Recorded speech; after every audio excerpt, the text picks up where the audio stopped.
ایسا نہیں، البتہ حدیث میں ایسا بھی ہے کہ حضور فرماتے ہیں جب بھی مجھ پر درود پڑھا جائے تو فرشتے مجھ تک پہنچا دیتے، مگر دلائل خیرات شریف میں بھی حدیث موجود ہے۔ حضرت علامہ تقی الدین سبکی رحمت اللہ تعالی علیہ نے بھی اسے نقل فرمایا، خود جو دیوبندی حضرات کے مشہور مولوی اشرف علی تھانوی صاحب نے بھی اسے زاد السعید میں نقل فرمایا۔ حضور علیہ السلام نے ارشاد فرمایا کہ کوئی ہم پر جب درود و سلام پڑھتا ہے تو فرشتے ہم پر پہنچاتے ہیں، اور فرمایا کہ اہل محبت کا درود و سلام خود ہم اپنے کانوں سے سنتے۔ اچھا، یہ بھی کوئی کہنے کی بات ہے صاحب کہ کل کے قومی اسمبلی میں آپ نے کوئی دھواں دھار تقریر کی؟ کوئی دھواں وغیرہ نہیں تھا، بہرحال تقریر کی۔ آپ نے الیکشن میں حصہ لیا، وجہ کیا؟ ساری وجہ مہینے بھر آپ کو بتاتے رہے الیکشن میں حصہ لینے کی، تو آپ بھی بتائی جائے گی۔ اب تو الیکشن ہو گیا بھائی۔ آج پھر کراچی میں طوفان کا جو شور تھا، اس کا شرعی مسئلہ کیا ہے؟ بھئی یہ محکمہ موسمیات اصل میں اس نے کوئی طوفان آتے ہوئے دیکھا تو آپ کو اس نے خبر کر دی کہ بھئی طوفان آنے والا، آپ اپنے بچاؤ کا حساب کتاب کچھ کر لیں۔ وہ طوفان نہیں آیا، آپ حضرات کی دعاؤں سے کہ رخ پھر گیا۔ اب اس کی شرعی حیثیت کیا بتائی جائے آپ کو کہ طوفان آتا، کچھ لوگوں کا نقصان ہوتا، تب تو کوئی اس کی شرعی حیثیت بنتی نا۔ اب بیچارہ طوفان خود گھوم گیا، اب اس کو شریعت کا کیا فتویٰ دیا جائے؟ کیا ماشاء اللہ کا خاتمہ ہو جائے گا؟ انشاءاللہ اس کا انا للہ و انا الیہ راجعون ہو جائے گا۔ اچھا، کیا شب معراج حضور صلی اللہ علیہ وسلم نے اللہ تعالیٰ کو اپنی آنکھوں سے دیکھا؟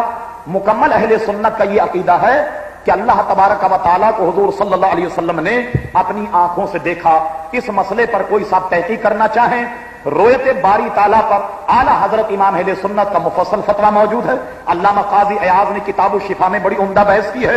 علامہ امام اجل شاہ عبدالحق محدث دہلوی رحمۃ اللہ علیہ نے مدارج النبوت میں بھی بحث کی ہے، تفصیل وہاں دیکھی جا سکتی ہے۔ مسئلہ میں نے بتا دیا۔ اعلیٰ حضرت امام احمد رضا رحمت اللہ علیہ کے بارے میں دیوبندی حضرات اور جماعت اسلامی اہل حدیث حضرات بہت ہی غلط الفاظ استعمال کرتے ہیں، تو کیا کیا جائے؟ ان کے لیے ہدایت کی دعا کریں کہ اللہ تعالیٰ انہیں ہدایت عطا فرما۔ ہندوستان میں قرآن مجید پر پابندی لگانے سے متعلق رٹ داخل کی گئی، اس بات کو آپ نے پاکستان میں ایک پریس کانفرنس میں بیان کیا۔ کیا پاکستان سفارت خانہ اس میں کیا کرتا رہا؟ یہی سوال میں نے جب جنرل ضیاء الحق صاحب کراچی آئے تو میں نے ان سے پوچھا تھا کہ یہ بتائیے کہ قرآن مجید کے خلاف جب پٹیشن کلکتے کی ہائی کورٹ میں داخل ہوئی تو آپ کا سفارت خانہ کیا کر رہا تھا؟ تو ہمیں صدر صاحب نے یہ جواب دیا کہ وہاں سے سارے معاملات ہمیں آتے رہے، لیکن ہر بات کو آپ کو بتانا یہ ہمارے لیے ضروری نہیں ہے۔ ہو سکتا انہیں کوئی الہام ایسا ہو گیا۔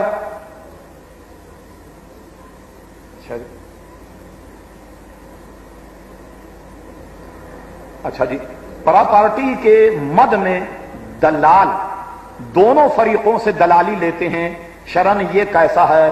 دلالی اصل میں ناجائز، اس پر آپ علماء کرام سے مزید فتوی لیں کہ سارا کاروباری اسی پر ہو رہا ہے تو آیا اس کی کیا صورت ہے؟ لیکن جس طور پر یہ ہوتا ہے کہ صاحب اس سے بھی ہو اس سے بھی، یہ ہماری سمجھ سے باہر ہے۔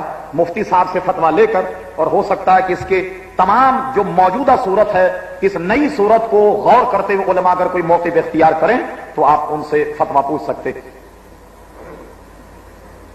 قرآن شریف کو بسم اللہ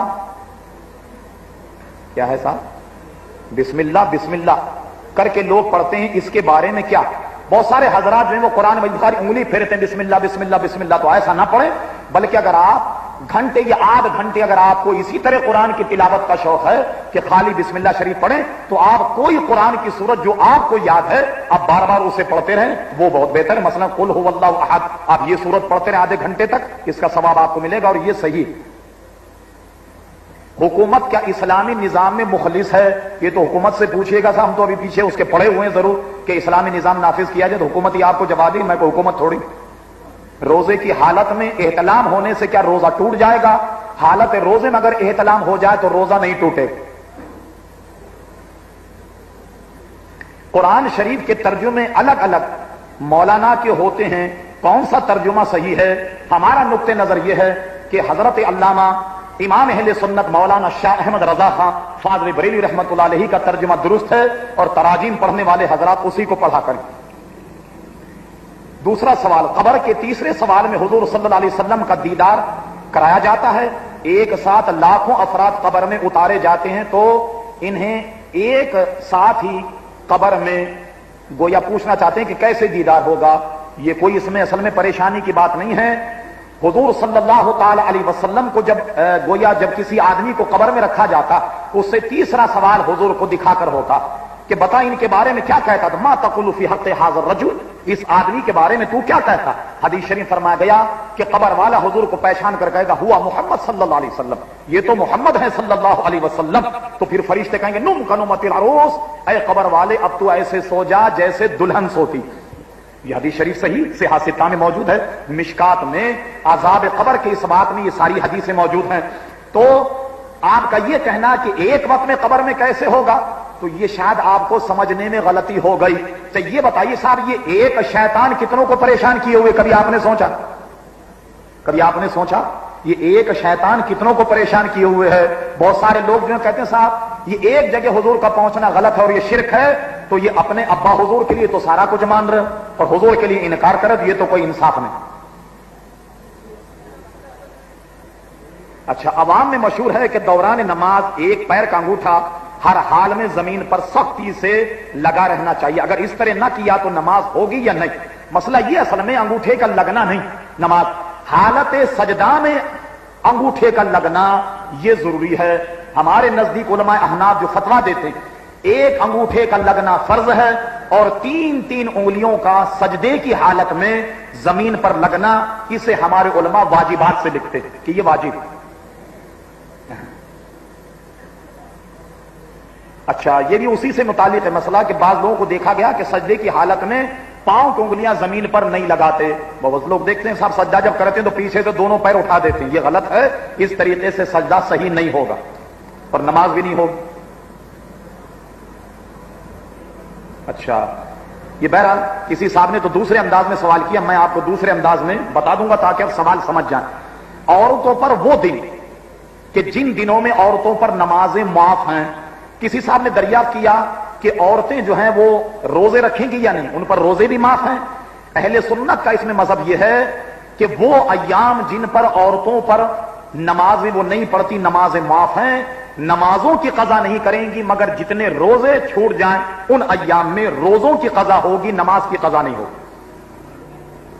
دوران روزہ ٹوتھ پیسٹ کرنا یا منجن یا پاؤڈر دانت صاف کرنا کیسا ہے؟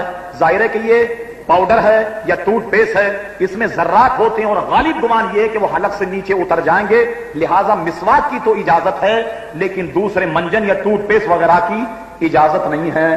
یہ تھے وہ آپ کے سوالات, اور میرا خیال ہے بہت ہم نے مہمانوں کو بھی زیادہ پریشان کر دیا, کافی دور تک بٹھا لیا انہیں. وما علینا الا البلاغ. معذرت چاہتا ہوں. مختصر صلاۃ و سلام ہوگا. بڑی مصطفیٰ جان رحمت پہ لاکھوں سلام, مصطفیٰ جان رحمت پہ لاکھوں سلام, شمع بس میں ہدایت پہ لاکھوں سلام,